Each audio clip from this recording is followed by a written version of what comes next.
Alhamdulillah, hamdan katsiran tayyiban mubarakan fi kama yuhibbuna rabbuna wa yarda. Asyhadu an la ilaha illallah wahdahu la syarika lah wa asyhadu anna Muhammadan abduhu wa rasuluhu alladzi la nabiyya ba'da. Amma ba'du. Kita lanjutkan pembacaan Taisir Karimir Rahman fi Tafsir Kalamil Manan yang ditulis oleh Syekh Abdurrahman bin Nasir As-Sa'di.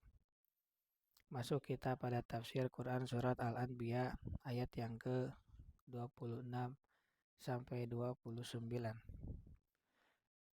Ayat yang ke-26, A'udzubillahi minasyaitonir rajim. Wa qalu ittakhadar rahmanu walada subhanahu bal ibadum mukramun. Dan mereka berkata, Zat yang Maha Pemurah telah mempunyai anak. Maha suci Allah, sebenarnya malaikat-malaikat itu adalah hamba-hamba yang dimuliakan. Tafsir ayat yang ke-26, Allah Ta'ala memberitahukan tentang kebodohan kaum musyrikin yang mendustakan Rasulullah. Mereka mengklaim bahwa semoga Allah memperburuk keadaan mereka, bahwa Allah telah mengangkat seorang anak. Kata mereka, para malaikat adalah putri-putri Allah. Maha tinggi Allah dari perkataan mereka. Allah telah mengabarkan tentang posisi malaikat sebagai hamba yang dimiliki dan diatur. Tidak ada hak kewenangan pengaturan alam semesta bagi mereka sedikit pun. Mereka itu, para malaikat, dimuliakan di sisi Allah. Allah telah menetapkan dan menjadikan mereka dari kalangan hamba mulia dan sayangnya. Demikian ini karena keutamaan-keutamaan dan kesucian mereka dari perkara-perkara yang menghinakan yang sudah dijadikan oleh Allah sebagai keistimewaan bagi mereka. Mereka itu berada di puncak kesopanan terhadap Allah dalam menaati perintah-perintahnya. Ayat yang ke-27, La yasbiqunahu bil qawli wa hum bi amrihim ya'malun. Mereka itu tidak mendahulunya dengan perkataan dan mereka mengerjakan perintah-perintahnya. Tafsir ayat yang ke-27. La yasbiqunahu bil qawli, mereka tidak mendahulunya dengan perkataan. Maksudnya, mereka tidak mengatakan sebuah ucapan yang berkaitan dengan pengaturan kerajaan alam semesta, sampai Allah menetapkan sesuatu melalui firman-Nya. Hal itu merupakan cerminan kesempurnaan adab mereka di hadapan Allah dan pengetahuan mereka mengenai kesempurnaan hikmah dan ilmu Allah. Wahum bi amrihim ya'malun, dan mereka mengerjakan perintah-perintahnya. Maksudnya, apapun yang Allah perintahkan kepada mereka, pasti mereka taati. Bagaimanapun Allah mengatur mereka, pasti mereka kerjakan. Mereka tidak melanggar ketentuan Allah meskipun sekejap pandangan mata saja. Tidak ada aktivitas yang mereka jalankan berdasarkan hasrat-hasrat mereka sendiri tanpa titah dari Allah. Ayat yang ke-28, Ya'lamu ma baina aydihim wa ma khalfahum wala yasfa'una illa liman irtada wa hum min khasyatihi musfiqun. Allah mengetahui segala sesuatu yang di hadapan mereka, malaikat, dan yang di belakang mereka.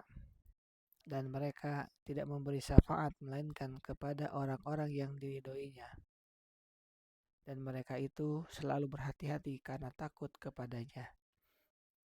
Tafsir ayat yang ke-28, kendati pun begitu, ilmu Allah meliputi mereka semua. Dia mengetahui ma baina aidihim wa ma khalfahum, segala sesuatu yang di hadapan mereka, malaikat, dan yang di belakang mereka. Maksudnya urusan-urusan mereka yang telah berlalu dan yang akan terjadi di kemudian hari. Mereka tidak pernah lepas dari ilmu Allah, sebagaimana mereka tidak bisa terpisah dari ketetapan dan pengaturannya. Dan di antara muatan makna karakteristik mereka yang lebih terperinci dari sifat tidak mendahului Allah dengan perkataan adalah mereka tidak memberikan syafaat bagi siapapun tanpa seizin dan ridhonya. Jika Allah sudah mengizinkan mereka dan ridho terhadap orang yang akan menerima syafaat mereka, baru mereka dapat mengeluarkan syafaat. Hanya saja Allah Ta'ala tidak meridhoi perkataan dan tindakan kecuali yang murni hanya untuk wajahnya dan mengikuti Rasulullah dalam perkataan dan tindakannya. Ayat ini termasuk dalil yang menunjukkan ketetapan adanya syafaat dan bahwa para malaikat memohonkan syafaat wahum min khasyatihi musfiqun, dan mereka itu selalu berhati-hati karena takut kepadanya. Maksudnya mereka itu diliputi rasa takut dan khawatir. Mereka telah merendahkan diri di hadapan keagungannya.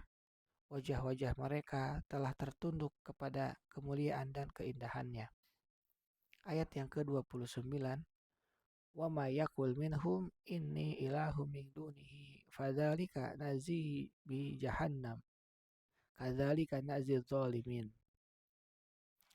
Dan barang siapa di antara mereka mengatakan sesungguhnya aku adalah Tuhan selain dari Allah, maka orang itu kami beri balasan dengan jahanam. Demikianlah kami memberi balasan kepada orang-orang zalim. Tafsir ayat yang ke-29. Setelah Allah menjelaskan bahwa mereka para malaikat tidak mempunyai hak uluhiyah sebagai ilah dan tidak berhak untuk diibadahi sedikitpun, menilik sifat-sifat yang sudah Allah sebutkan tentang mereka yang menuntut makna bahwa mereka tidak pantas untuk diibadahi, maka Allah menerangkan pula bahwa mereka tidak punya bagian uluhiyah walaupun dengan dasar klaim belaka. Dan bahwa bila ada di antara mereka yang mengklaim diri sebagai sesembahan selain Allah, kendati pun dalam bentuk imajinatif dan mengakomodasi pendapat lain yang keliru, fadzalika nazi jahannama kadzalika nazi dzalimin.